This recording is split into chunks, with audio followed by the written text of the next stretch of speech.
Good evening and welcome to the Western Placer Waste Management Authority's 11th Annual Odor Workshop. We hope you find this evening enjoyable and entertaining and informative. Well, at least as entertaining as talking trash on a Wednesday night can be. So tonight we'll, you had the PowerPoint up? Oh, not up. Okay. Yeah. So we'll get our PowerPoint up here momentarily and then we'll get started. But before that, I would like to point out a couple guests that we have with us this evening. We have representatives from the Placer County Air Pollution Control District, Environmental Health, and Public Health. So at the Q&A point, if you have some questions for them, I'm sure they'd be happy to answer those questions.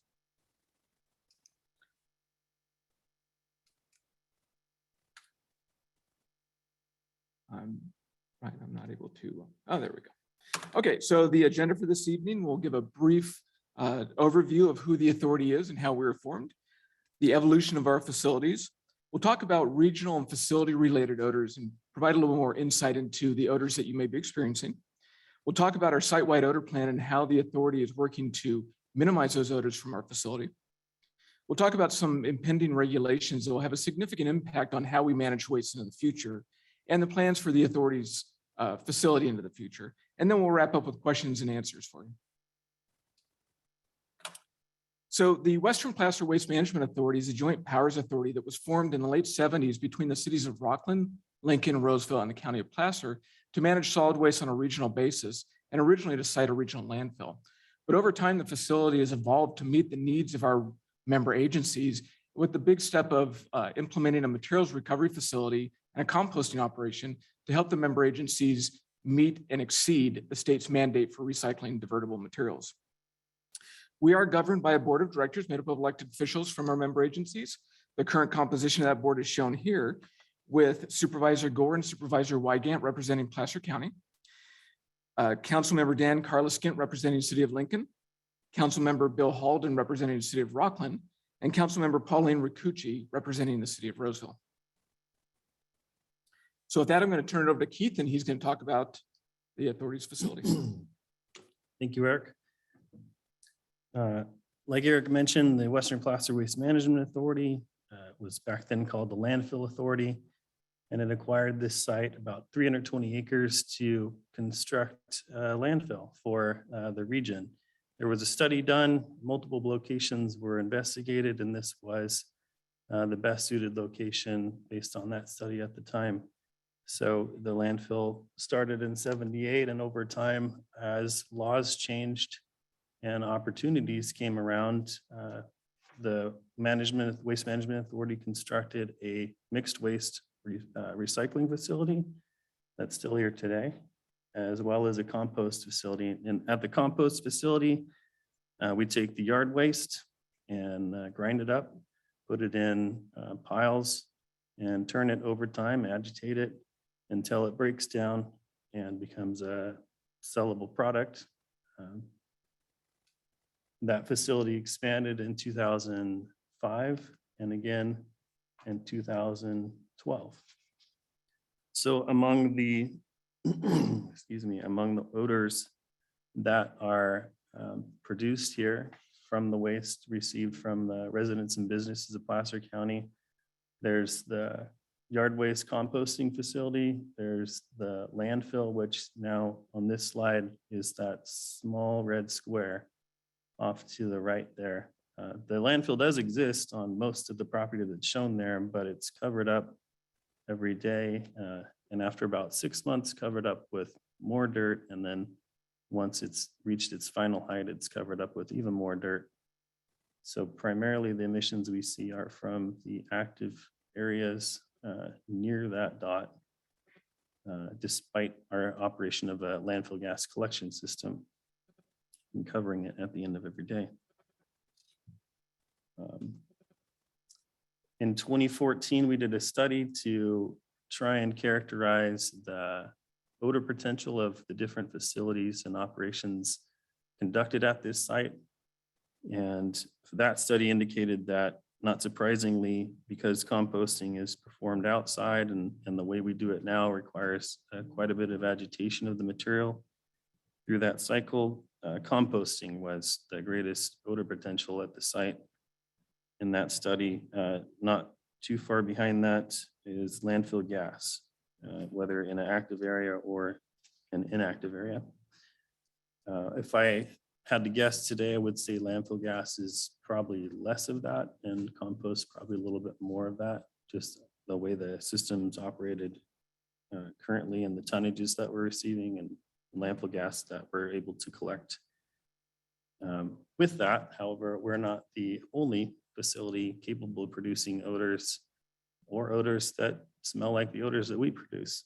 For example, on this slide, the yellow facilities also process to some extent wood waste like what we process in a different fashion, but sometimes it produces a similar smell to what we end up emitting here. The blue facilities shown on this map are wastewater treatment facilities, which I'd say normally don't smell, but occasionally they can produce odors, a lot like the odor that we get anytime we receive a sludge truck delivery, until that waste can be buried, which is buried almost immediately when it gets here. Not too far off from that smell would be the manure and chicken type poultry smell, which is represented in the red boxes in the upper left. One is a poultry farm and another one is a dairy. And then there is a propane dealer too, which has that characteristic chemical kind of smell, not too far off from what our landfill gas smell might be from time to time, if you were to smell it. With that, I'm going to turn it over to Jennifer to talk about our odor monitoring system.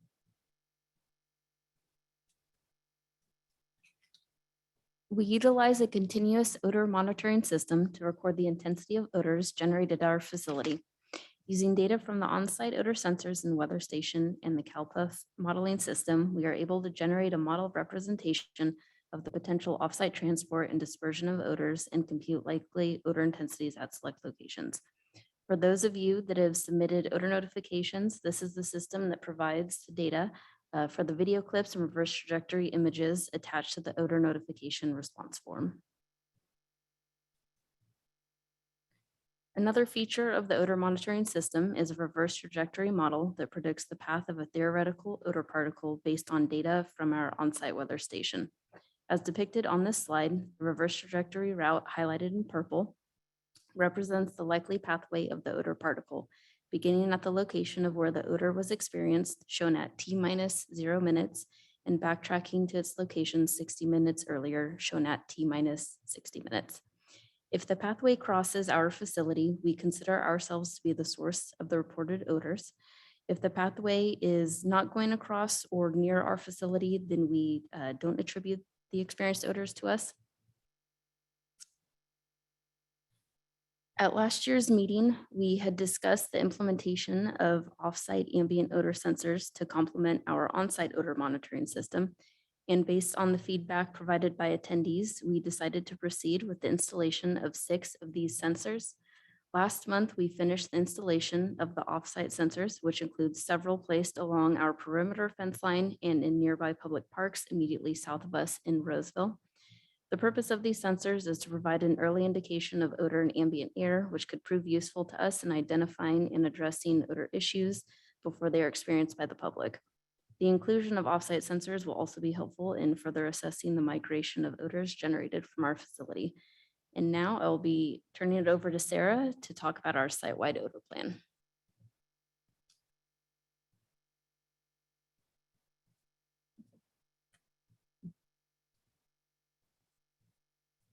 Hi, everyone. Thanks, Jennifer.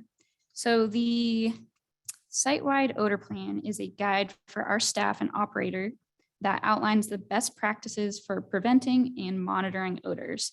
This plan is intended to be used as a tool by WPWMA and its operators, contractors, and consultants to consistently and proactively take appropriate steps to reduce the potential for offsite odors.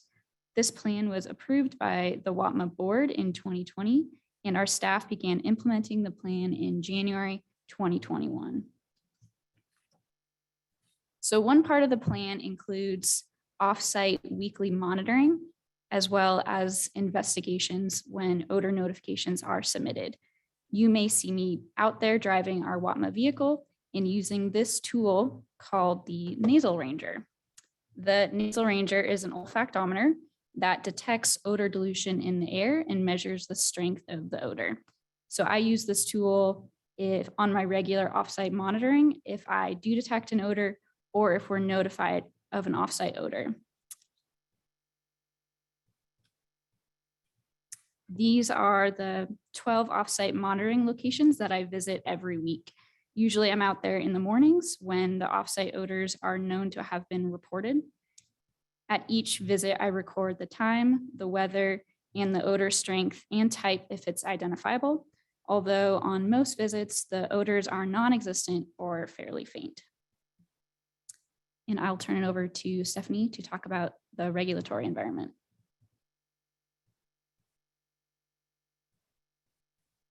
Thank you, Sarah.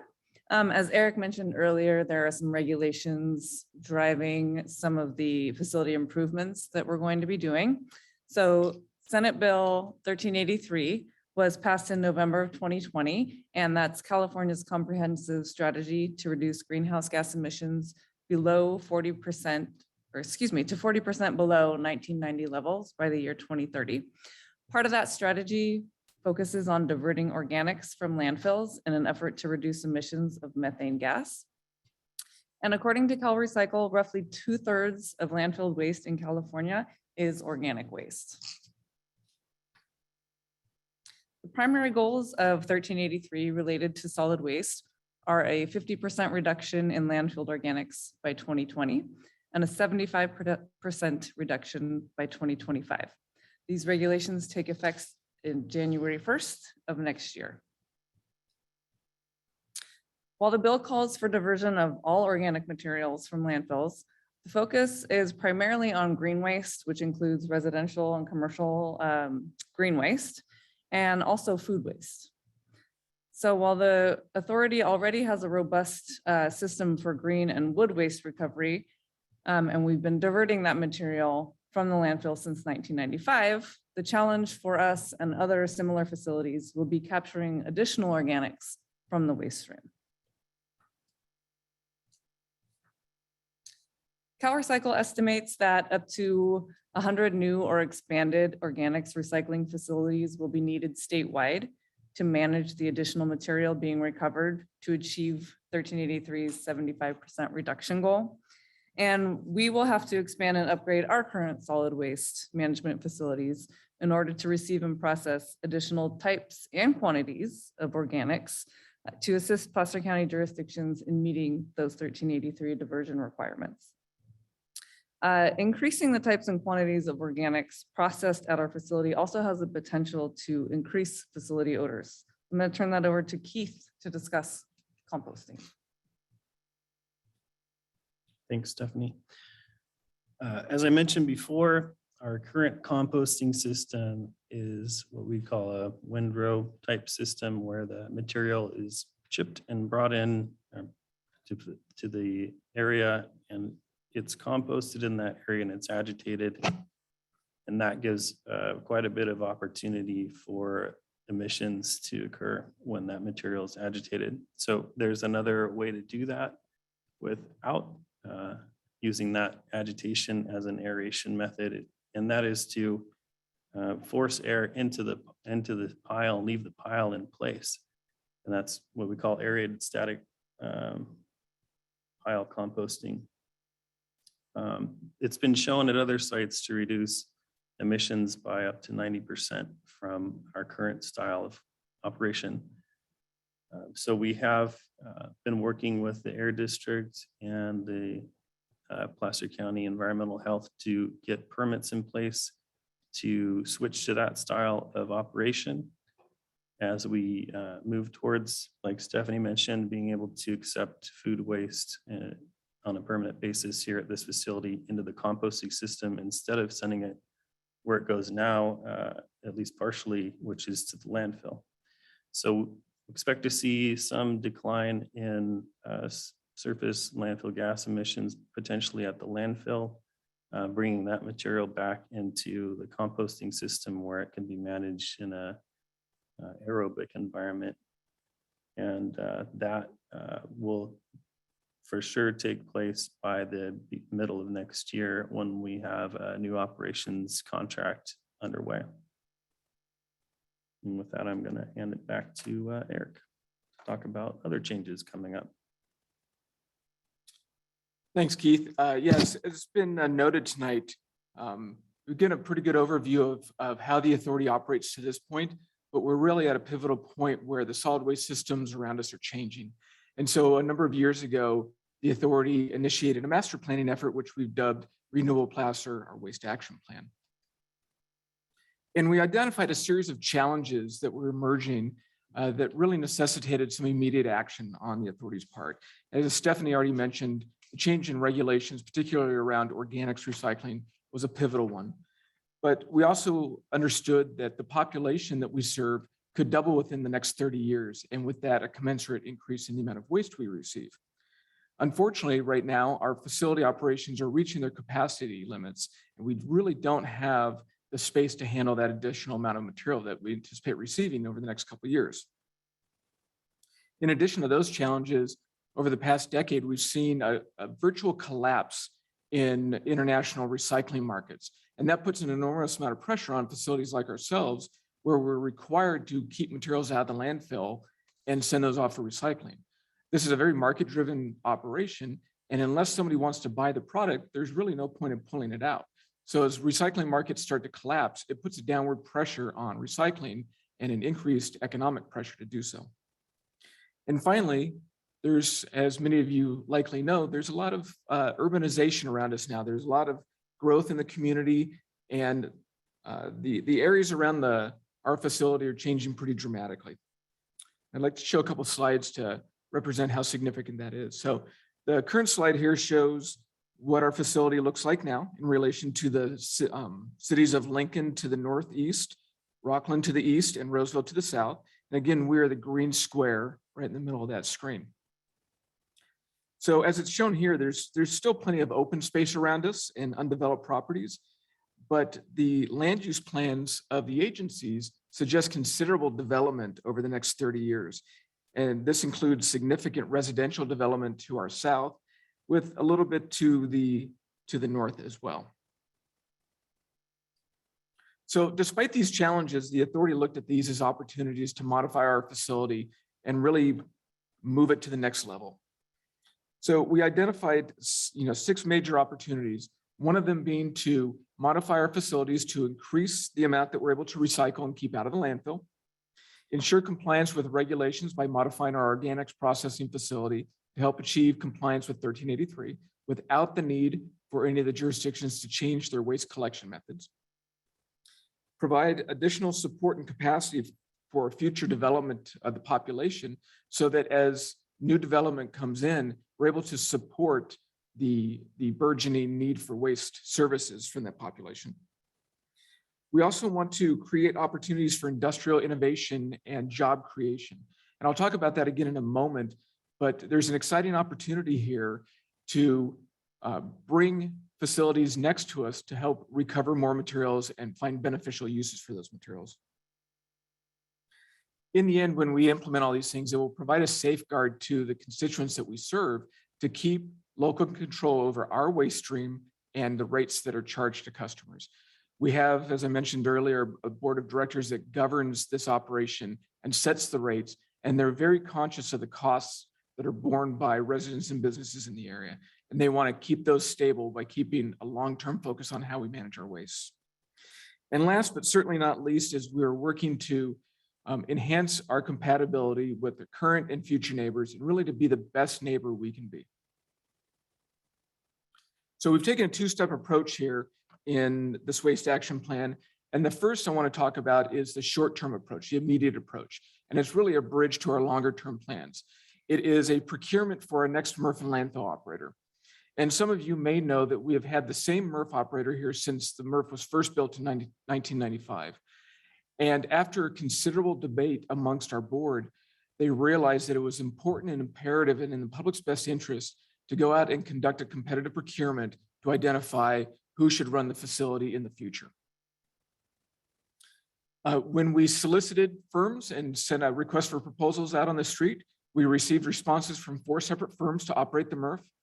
And after review of the proposals from those firms, 2 were shortlisted and were moved into a design competition to refine their designs for modification of the facility and the cost to do so. And we anticipate being able to bring back an item to our board before the end of the calendar year to make a selection of that next MRF operator. Part of that MRF operation contract will be to fully comply with 1383 and increase diversion rates across the site. So it works right into our long-term plans noted in the waste action plan. But the waste action plan is far bigger than just the next MRF and landfill operations contract. And this next slide shows how we intend or plan to use our properties. So as Keith had highlighted earlier, the current operation sits on approximately 320 acres of land. The authority has land holdings nearing 1,000 acres. We own approximately 480 acres immediately to our west across Fitterment and approximately 160 acres immediately east of the current landfill site. Neither of those western or eastern properties are currently developed for any types of solid waste operations and have been used for agricultural operations to this point. But given the challenges that we noted earlier, we realize that there's an opportunity to start to develop those properties to meet the burgeoning needs of the region. And both these plan concepts that we're evaluating equally as part of our environmental review process meets and exceeds all the authority's needs. The operational elements are denoted in green, and those include the organics processing area, the construction and demolition processing area expansion, additional landfill capacity to the degree that we need it, continued operation of the material recovery facility, and expansion and modification of the public self-haul drop-off areas. Even after we laid out those areas and put some contingency into their spacing to make sure that we didn't run out of space in the future, we realized we had quite a bit of land left over, which are denoted, those areas are denoted in blue, to the tune of roughly 150 to 160 acres. And we realized at that point it provided an amazing opportunity to us and to the region to facilitate the siting of private entities to move next to us that could take products that we recover from the waste stream as inputs to their processes, whether that would be to develop new products or to develop fuels, electricity, or other innovative ideas to reduce our reliance on landfill, reduce our reliance on foreign markets for recoverable materials. So we're very excited by the opportunities here. We've already had a number of conversations with firms that are very interested in working with us to help push us to the next level and keep more products out of the landfill and improve jobs and improve the local economy. So it's a little bit difficult to see some of the elements as shown on these conceptual drawings. So we did develop a virtual tool that is included on our renewableplacer.com website that I encourage each of you to go visit and explore how we're planning on changing the facility using this tool. So this is what the tool looks like when you visit it on our website. And it's based on similar to like a Google Earth or a Google Map platform. And different project elements are noted in the different shaded areas on the figure and have little drop-down boxes that you can click on them and learn more about individual project elements. In addition to learning more about those project elements, you can move around the screen and move that in an interactive way to see how the facility looks from different vantage points and to see what the facility may look like at significant or different points in time, including 2050 and then eventual build out, which could be around 2100. There are a number of vantage points that you can explore in this virtual tool, and that's shown on this map tool right here. I think there's a total of 8. And there's one that we've highlighted with a red circle, which is a vantage point from the Thunder Valley Casino, which this is a capture from that tool. So this is what the landfill may look like under one of our concepts in 2050 from right around the casino. So again, I would encourage each and every one of you to visit our site, explore that tool, and better understand what the authority's plans are for the future. In terms of timing, we anticipate releasing our draft environmental document for public review and comment at the end of this month. That will be on our renewableplacer.com website. So again, we encourage you to visit that site periodically and learn what we're doing and review our documents and provide us feedback and comments. In mid-November, we anticipate taking an item to our board of directors for consideration of selection of the next MRF and landfill operator. In mid-December, we'll be conducting a public meeting to go over our draft environmental document in further detail and solicit comments and feedback from the public. And then July of 2022, we anticipate wrapping up the environmental document and starting the next MRF and landfill operating agreements. So in summary, the authority's waste action plan really serves to address current and future solid waste needs in the region, including development of necessary infrastructure to develop practical solutions to meet the challenges of a growing region. It provides that regulatory compliance through strategic waste management that supports local economic growth. And finally, positions Placer County as an innovative leader in resource recovery by establishing a circular economy to create new products and local jobs. So with that concludes our presentation for this evening. We're going to go ahead and open it up to Q&A. And so if you have questions or comments for us, please raise your hand in the chat or denote otherwise, and Ryan will unmute you and you can go ahead and ask your question. So Ryan, do we have any folks out there with questions? Looks like we're still waiting for anybody to raise their hand.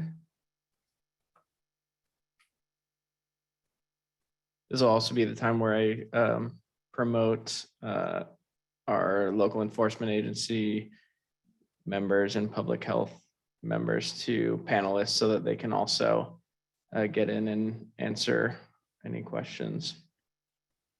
So while we're waiting for folks to give us some questions, we would encourage you again to visit our Renewable Placer website, our main website, WPWMA.ca.gov.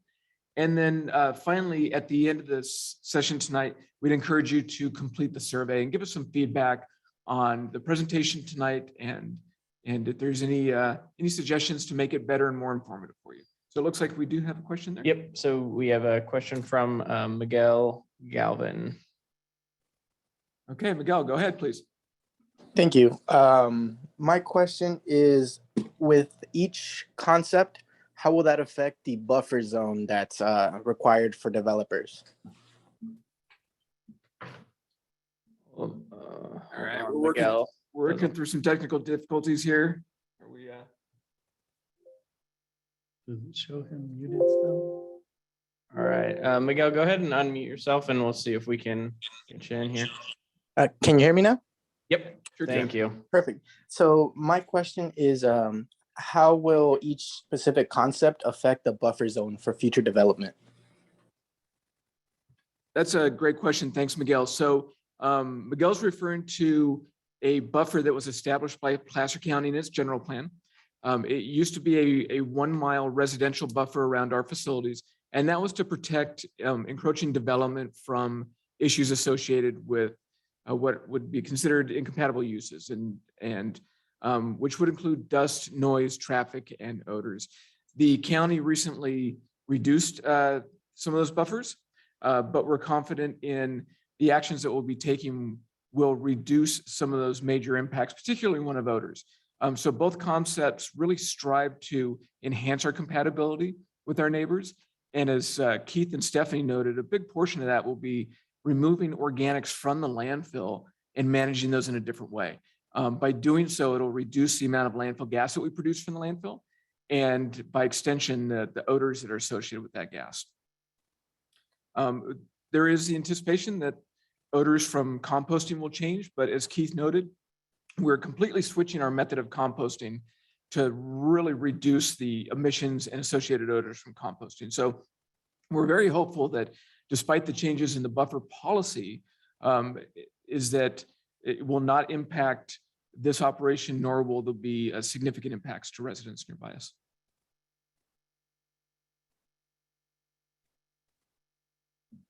Alrighty, so we're going to go to our next question from Marilyn K.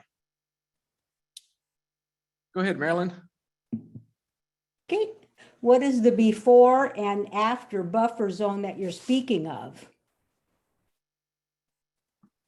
So the buffer zone that I was referring to was constructed, it was a concept constructed by Placer County that limited the development of residential and commercial entities proximate to the authority's facility.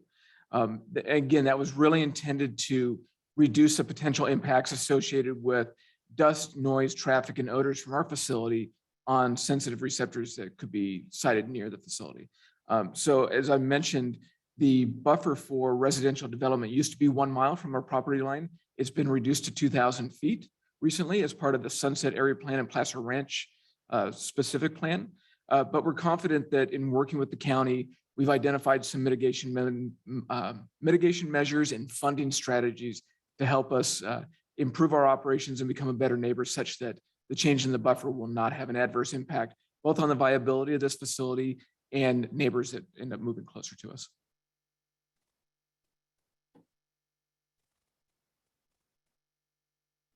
We're going to go to our next question from Lauren Cook.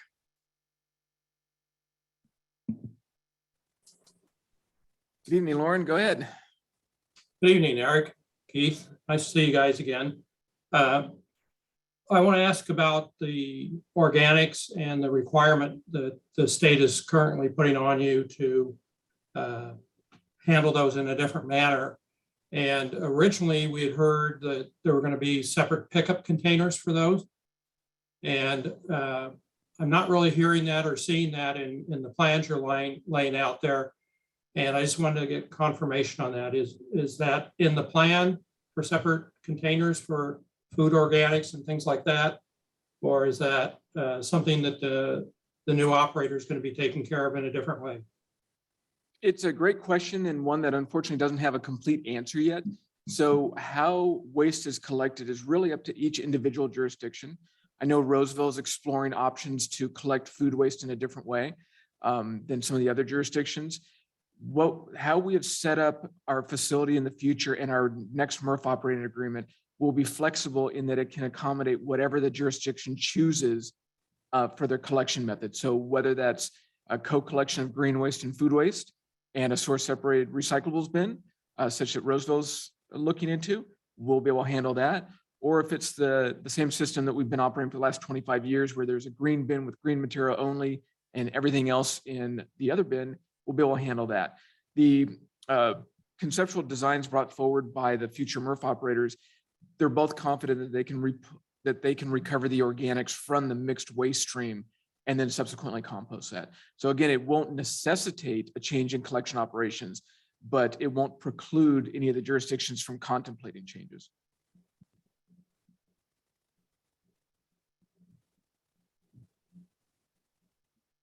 All right, we're going to go to our next question from Ed Chris. Good evening, Ed. Go ahead. Good evening. So you've got a couple things working here. You've got development that's going to be encroaching into the landfill area. You're also going to be changing the nature of the organics that you're going to be processing aerobically, I'm assuming. So your new operator, they're going to have some odor management goals established as part of this new agreement to be able to try to hold them accountable to doing the best they can to manage that impact, which can be considerable as development encroaches. Yeah, great question. And so Sarah had mentioned our site-wide odor plan earlier, and that is something that will be a requirement that the next MRF and landfill operator comply with. And it's important to note that that document is a living document. So we're able to modify it, update it, amend it as necessary, really to meet our odor mitigation needs in the future. But absolutely, both future operators will be bound to meet those requirements, and both have committed strongly to doing their absolute best to reduce odors, because they understand how significant an issue that is for us as an agency and for us as a community.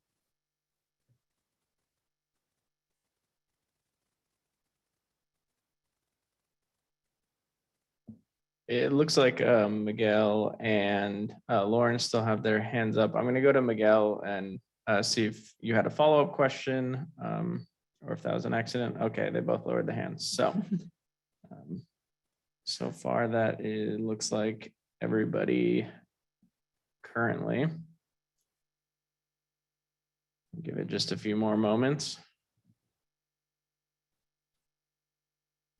Looks like we have a follow-up question from Marilyn.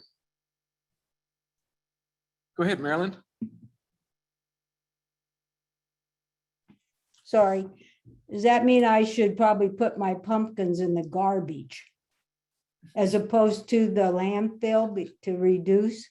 I'm just amazed at how much organic material is producing. Yeah, it really is shocking once you start taking a look at, the types of materials that we end up throwing away every day. And there's a considerable amount of organics in the waste stream. So your idea of composting at home is a fantastic one. And it's one that I'd encourage anybody who has the ability to do so to do that. It's a great way to manage your organics at home, produce a valuable soil amendment, and really help understand what your organics disposal habits are. And then in conjunction with that is doing your best to reduce the amount of organics you dispose in the first place. And, not overbuying food. If food doesn't look beautiful and pristine, realize that it can still be quite edible and nutritious. So don't just toss it because it doesn't look pretty anymore. If you have chickens or other animals, they love those food scraps too. So the more that you can do at home, the better off we're going to be. But know that at the end of the day, our facility is set up to be the backstop facility, that not everybody can change their habits all the way. So we're always here to make sure that we can manage the materials that we do receive in the most environmentally thoughtful and conscientious way possible. But to the degree you can, put your organics in the garden or the compost bin or for your animals, that's great.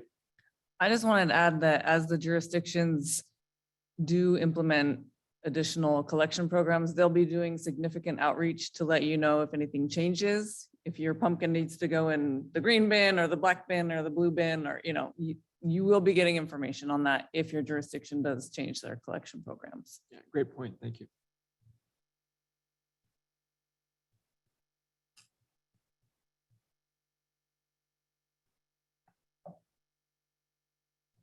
We'll go back to Marilyn.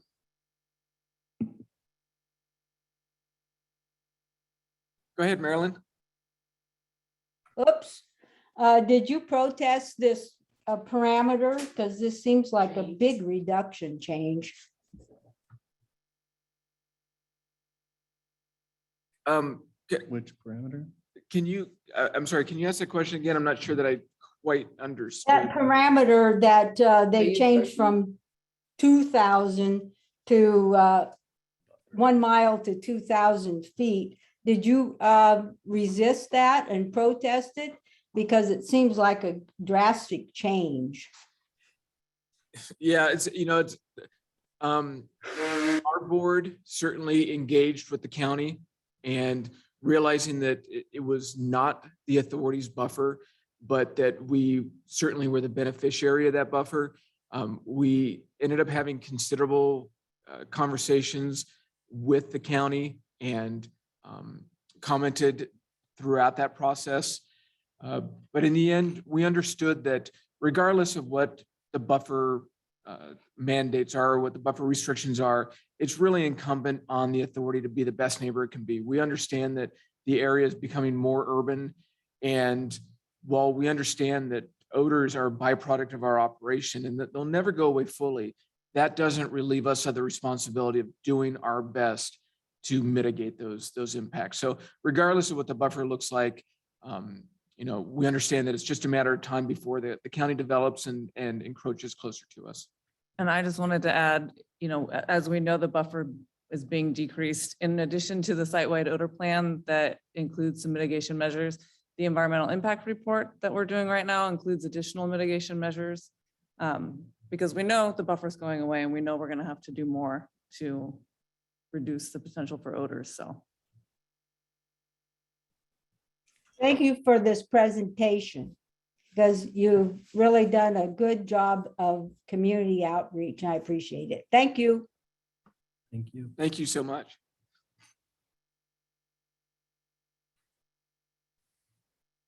All right, do we have any other questions there, Ryan? Does not look like it. All right, we'll give you just a couple more seconds. I'd just like to point out that none of the questions are about my part, so I guess I got a really good job on my. Okay, we need to give Keith some really tough questions. Oh, it looks like we got a question. There we here. go. All right, come on. All right, go ahead, Molly. Good evening. This is Molly Johnson with the Placer County Air Pollution Control District. And I just have a quick question. I was wondering if you could tell me the number of participants that are in attendance this evening. The highest that we had was 20. Okay, thank you very much.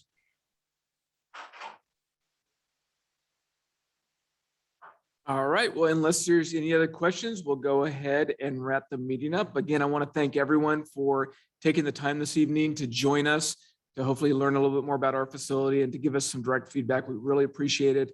Again, please complete the survey. That's what I was gonna say. Oh, okay, all right. No, go ahead. Please complete the survey. Give us some feedback. We're always looking at how we can improve and make this a better outreach opportunity and learning experience for the community. And we really appreciate your engagement with us this evening. So please give us your feedback, good, bad, or otherwise. We take it, and we always like to improve the following year. Oh, sure.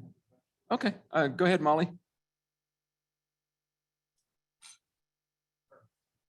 Oh, I'm sorry.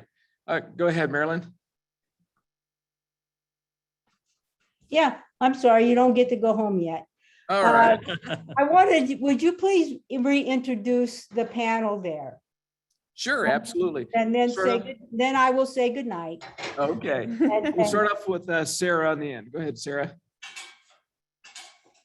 Yes, good evening, everyone. My name is Sarah Vira.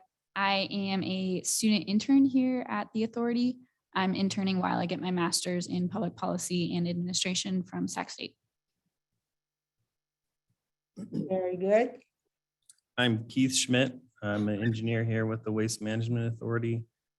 I've had some experience setting up some of these odor monitoring systems and sniffing odors for here for about 8 years now.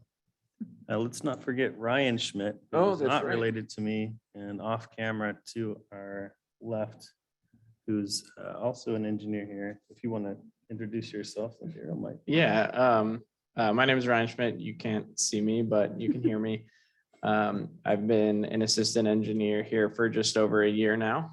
And just newly smelling these odors. My name's Eric Otto. I'm the program manager with the Authority, and I've been here almost 23 years now. So I've seen quite a bit of evolution and development of this facility, and want to finish out my career on a high note by seeing the waste action plan come to fruition. And I'm Stephanie Ulmer, Environmental Resources Specialist with the Authority. I've been here 16 and a half years, smelled it all. And like Eric, I would love to see the waste action plan implemented and odors significantly reduced. I'm Jennifer Snyder. I'm an engineering technician. I've been here for about 6 years. If you have submitted an odor notification, I am the person behind the computer responding to that. And I'm also the one who is spamming you with all the emails about the meeting information for tonight. So thank you for reading all of those. Thank you and good night. Good night. Thank you. And then I just want to remind everybody, the survey link will be shown here on a slide in a second. I know it's not super convenient to copy, but I'll leave it up for a little bit so you can type it in. It'll also be sent in a follow-up email. But if you have the time now, it's a lot easier to just get it done while you're at your computer and while you're doing it. So thank you, everyone. All right, great. Thank you and good night.